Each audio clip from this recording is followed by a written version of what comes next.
Hello, I'm Sister Rosemary Greco, and we're here at Wisdom House Retreat and Conference Center in Litchfield. And we're having a retreat on wisdom at a place called Wisdom. And we have the honor this weekend of having with us Rabbi Rami Shapiro, who is the author of this wonderful book called The Divine Feminine in Biblical Wisdom Literature. And Rami has been with us since last night, presenting to us what is involved in this wonderful wisdom literature. So, Rami, I'd like to ask you a question about just the title of the book, The Divine Feminine. It seems to be a way of referring to divinity in a way that we're really not that used to hearing. We're usually hearing of the divine masculine, but could you tell us how this comes together? Yeah, well, what makes the wisdom literature so incredible is that it speaks directly to this character, Chochmah, or Sophia in the Greek, who's clearly a woman. There's no, the Hebrew language is gendered. The nouns are feminine when speaking of wisdom. The verbs are feminine speaking of wisdom. It's a woman. She speaks for herself in the wisdom literature as well as being spoken about, and it's always in terms of the feminine. Who she is, basically, is the manifestation of the divine in the world that you and I experience. And she's both the grain of the wood and the wood itself. She's the way that nature operates, and she's nature, and that which transcends nature. But the wisdom literature talks of her in the feminine. The same kind of talk can be done in the masculine, and that's more classical theological language. But you get a book like The Wisdom of Solomon, where they take the role of the masculine God throughout the Bible and shift it over and say this is wisdom doing it, and wisdom being the feminine. So they understood, thousands of years ago, they understood that the masculine, the gender of God, masculine and feminine, is really fluid. And for some of us, me specifically, talking for myself, for me in particular, the divine feminine is the way I experience God. The masculine does nothing for me. That seems to be an experience of quite a few people, too. Yeah. One thing that happens when we move into the time of Jesus is we, at least some have referred to him as Christ wisdom. How do we see that blend of the biblical wisdom personification in the person of Jesus? Well, for me, Jesus is the incarnation of the divine wisdom. And it's a masculine incarnation because Jesus lives at a time because they weren't going to listen to a female wisdom character, because it wasn't going to happen. But you can see the language change from the wisdom literature in the Hebrew Bible, where we talk about Chochmah or Sophia in Greek, to the Greek Logos in John. Logos is masculine.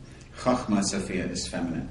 Originally, Logos wasn't in the picture, but over time, and you can trace it through texts, you can see how they become synonyms for one another. And then with Philo, they're really mixed up. And then by the time you get to John, it's the Logos that's used and not Chochmah. So when he says, in the beginning was Logos, or in the beginning was the Word, he's paraphrasing Proverbs chapter 8, starting around verse 22, where wisdom says, in the beginning I was. But now he's using totally masculine language because of the time. They couldn't accept anything else. And so the character of Jesus, I don't mean he didn't exist, but I mean as an archetypal carrier of wisdom, Jesus had to be male to carry Logos. Whereas in the Proverbs material, the society was at such a different place so that the carrier of wisdom could still be a woman. But they're carrying the same wisdom. Yes. In fact, what is it exactly that wisdom teaches? I know you referred to it in your book. What is she teaching us? Well, I think what she teaches us is, this is hard to summarize very briefly, but what she teaches us is that at the root of our everyday reality is a fundamental unknowingness, a lack of security, a lack of surety. Most of us want to know the answer, and wisdom is all about the question. Wisdom helps us live with the paradoxes of life. Wisdom helps us live with the reality that bad things happen to very good people. She helps us live with the reality that good things happen to very bad people.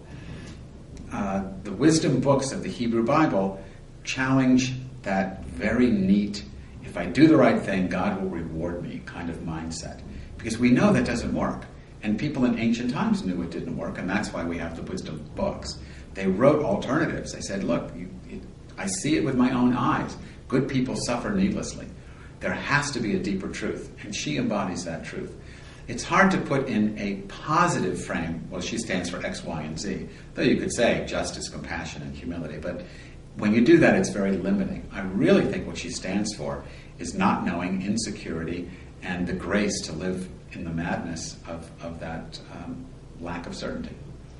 In our times, it seems like religion it's trying to give us security and surety, and yet when we look here at the depths of spirituality, there is no surety. Yeah, I think that's true, that there is no security, there is no surety. Religion is about answers. Life is about questions. And I think a lot of us go to religion to avoid life.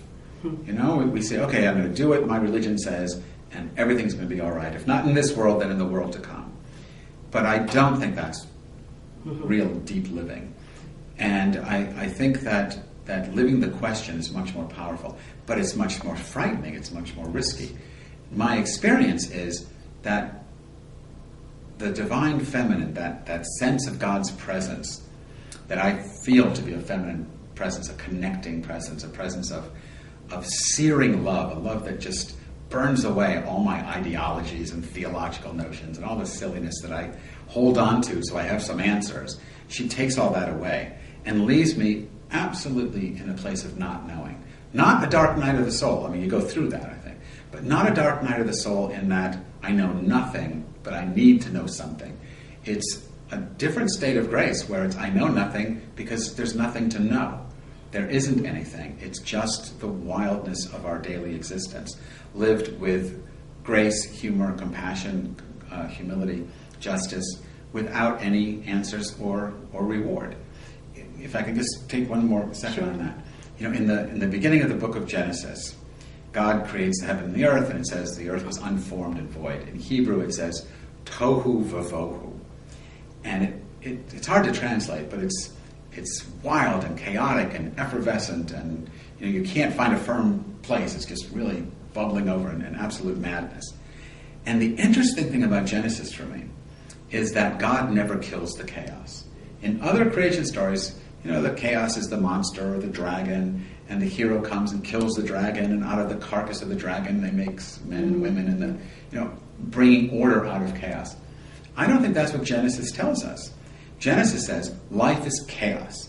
God calls light out of it. God creates sort of on the surface, but doesn't kill the chaos.